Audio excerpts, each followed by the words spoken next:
Hello friends, जय माता दी। आप सबका स्वागत है MJB एजुकेशन में। फ्रेंड्स, आज हम जो 4 अगस्त को MP असिस्टेंट प्रोफेसर का एग्ज़ाम हुआ था वो पेपर सॉल्व करेंगे। तो इसमें 2 पेपर होते हैं।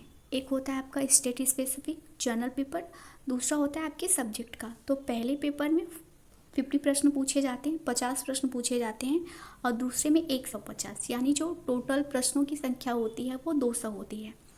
तो अभी ऐसा नहीं कि आपने अपने सब्जेक्ट में बहुत अच्छा किया और फर्स्ट पेपर छोड़ दिए या फिर 10 प्रश्न सही किए। फर्स्ट पेपर आप ये एग्ज़ाम तभी क्लियर कर पाएंगे जब आपका फर्स्ट पेपर में 40% बनेगा।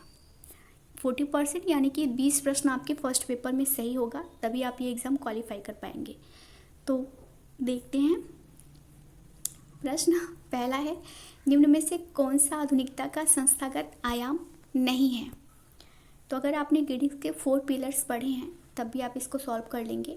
तो नहीं है पूछा है तो निगरानी है, पूंजीवाद है, उद्योगवाद है, लेकिन न्यायपालिका नहीं है। तो राइट ऑप्शन है 4। किसने कहा है सामाजिक घटनाएं चीज़ है और इन्हीं चीज़ों के रूप में ही माना जाना चाहिए। तो ये इमाइल दुर्खिम ने कहा है। राइट ऑप्शन है 1। किसने कहा है शक्ति व्यवस्था का झुकाव उन समूहों के पक्ष में होता है जो गांव के लोगों की आर्थिक अपेक्षाओं को पूरा करते हैं। तो ये योगेंद्र सिंह ने कहा है। राइट ऑप्शन है 1। किस समाजशास्त्री ने ग्रामीण और नगरीय समुदायों के लिए क्रमशः गेमिन शेफ्ट और गेशल शेफ्ट समाज का प्रयोग किया है। तो ये टॉनिज ने किया है। राइट ऑप्शन है 2। कौन सी सामूहिक सौदेबाजी की विशेषता नहीं है। तो जो स्थिर प्रक्रिया है ये सामूहिक सौदेबाजी की विशेषता नहीं है। तो राइट ऑप्शन है 2। ईस्ट इंडिया कंपनी अपने कॉलेज हैलीबुरी में माल्थस की नियुक्ति की गई थी, जिसे कहा जाता है training centre for the officer recruited. Right option है 3। अनुसूचित जनजाति व परंपरागत वनवासी हुए तो वना अधिकार अधिनियम पारित हुआ। तो ये 2006 में पारित हुआ था। राइट ऑप्शन है 2।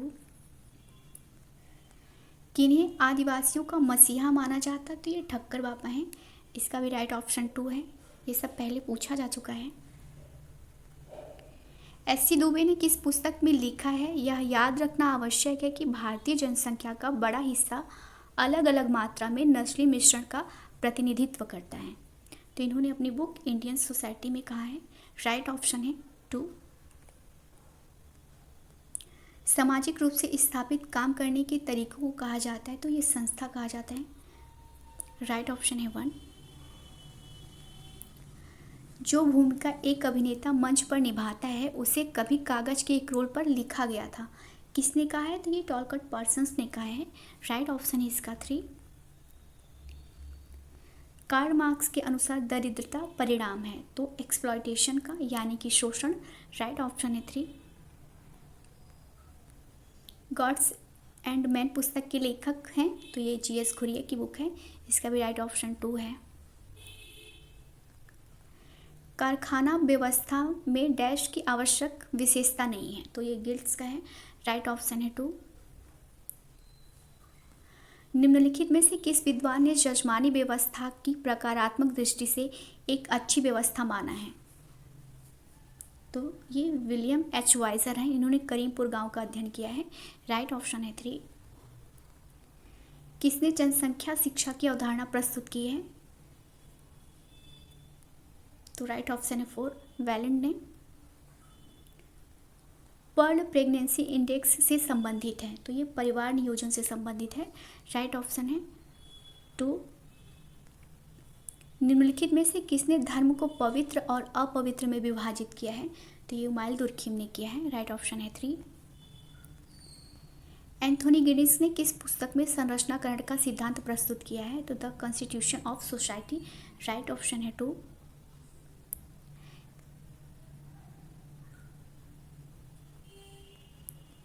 सामाजिकरण के संदर्भ में नीचे दिए गए प्राथमिक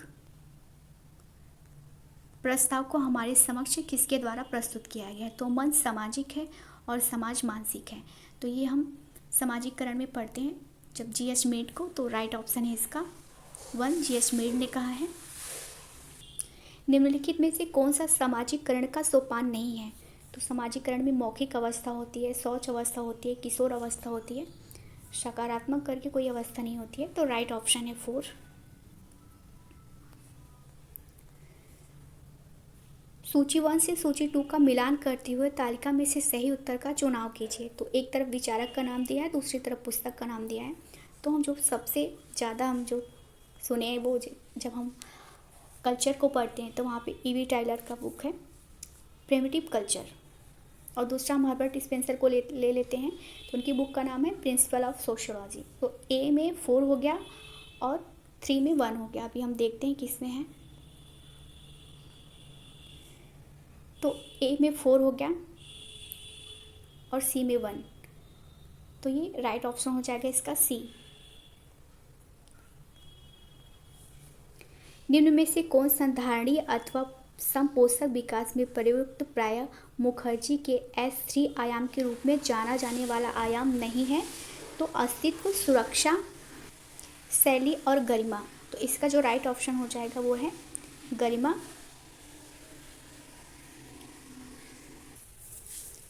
संयुक्त राष्ट्र का रियो में 1992 में पर्यावरण एवं विकास पर वैश्विक सम्मेलन हुआ। इसके घोषणा पत्र को क्या कहा जाता है? तो इसके घोषणा पत्र को एजेंडा 21 कहा जाता है। राइट ऑप्शन है 1। जनजातियों का सबसे सरल प्रकृति का संगठन है तो वो खानाबदोशी जत्था। राइट ऑप्शन है 3। किसने अपनी पुस्तक the structure of social action में कहा है कि श्रम विभाजन सामाजिक विचारकों के इतिहास में एक मील का पत्थर है? तो ये इसका राइट ऑप्शन है 1 पार्सन्स। ये पार्सन्स की बुक है।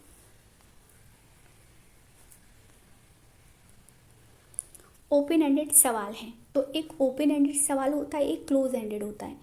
तो जो क्लोज एंडेड सवाल होता है उसमें हम किसी भी चीज़ को हाँ या ना में जाने की कोशिश करते हैं।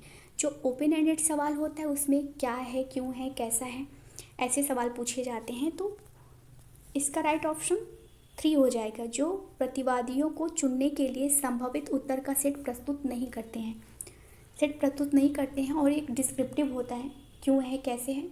तो यहाँ पे कोई सेट नहीं प्रस्तुत किया जाता है। राइट ऑप्शन है 3।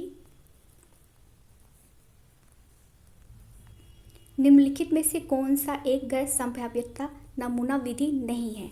यानी कि ये सब नॉन रैंडम सैम्पलिंग है, नहीं पूछा है। तो ये 2 ये रैंडम सैम्पलिंग है। राइट ऑप्शन है 2।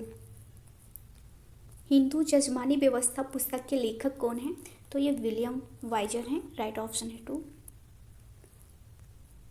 लहरी बाई का संबंध किससे है? तो ये मिलेट से है। राइट ऑप्शन है 1। सैला किस जनजाति का प्रमुख नृत्य है? तो ये गोंड जनजाति का है। राइट ऑप्शन है 3। रथियास की जनजाति की उपजाति है? तो ये भील जनजाति की है। इसका भी राइट ऑप्शन 2 है, भील। लघु समुदाय मानव के समस्त इतिहास में मनुष्य जीवन का संघर्ष प्रबल स्वरूप है। लघु समुदाय की परिभाषा किसने दी है? तो ये रॉबर्ट रेडफील्ड की है। राइट ऑप्शन है 1। निम्नलिखित में से कौन सामाजिक संरचना को प्रमुख समूहों और संस्थाओं का समूह मानता है जो समाज का निर्माण करते हैं? तो ये गिन्सबर्ग की डेफिनेशन है। राइट ऑप्शन है 1। योगेंद्र सिंह के अनुसार नृजाति समूह संस्कृति और सामाजिक संरचना में विभिन्न आयामों के क्षेत्रों डैश संस्कृति और डैश में समरूपता प्रदर्शित करता है। तो योगेंद्र सिंह के अनुसार नृजाति समूह संस्कृति और सामाजिक संरचना में विभिन्न आयामों के क्षेत्र में परंपरा, संस्कृति और धार्मिक संस्कार का समरूपता प्रदर्शित करता है। इसका राइट ऑप्शन हो जाएगा 3। यहाँ पे परंपरा और धार्मिक संस्कार आएगा।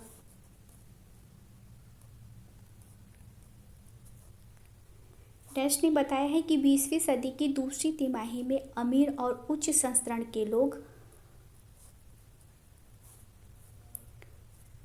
मनपसंद दूल्हे को प्राप्त करने के लिए बहुत अधिक धन दहेज में देते थे। तो ये M.N. श्रीनिवास ने बताया है। राइट ऑप्शन है 4। The untouchables who were they and why they become untouchable पुस्तक के लेखक कौन है? तो अम्बेडकर जी हैं, यह हम नेट में पढ़ते हैं। राइट ऑप्शन है 4। भ्रष्टाचार निरोधक अधिनियम लागू हुआ तो 1988 में। राइट ऑप्शन है 4। लुई ड्यूमांट के ग्राम समुदाय के विश्लेषण के अनुसार उनकी प्राथमिक विशेषता क्या थी? तो जाति और नातेदारी। राइट ऑप्शन है 1। कौन सा सिद्धांत जनसंख्या के आकार और धन के उत्पादन के बीच संबंध का अध्ययन करता है? तो ये अनुकूलतम जनसंख्या का सिद्धांत है, जिसको इष्टतम जनसंख्या का सिद्धांत भी कहा जाता है। राइट ऑप्शन है 4। शिक्षा को पुरानी पीढ़ी द्वारा उन लोगों पर की जाने वाली कार्रवाई के रूप में जो अभी तक समाजी जीवन के लिए तैयार नहीं है को परिभाषित करता है। तो ये दुर्खीम की डेफिनेशन है, कहीं पे परिपक्व पीढ़ी द्वारा अपरिपक्व पीढ़ी को दी जाने वाली, तो ऐसे करके पूछा जाता है इनका डेफिनेशन। तो ये इसका राइट ऑप्शन है 2, इमाल दुर्खीम।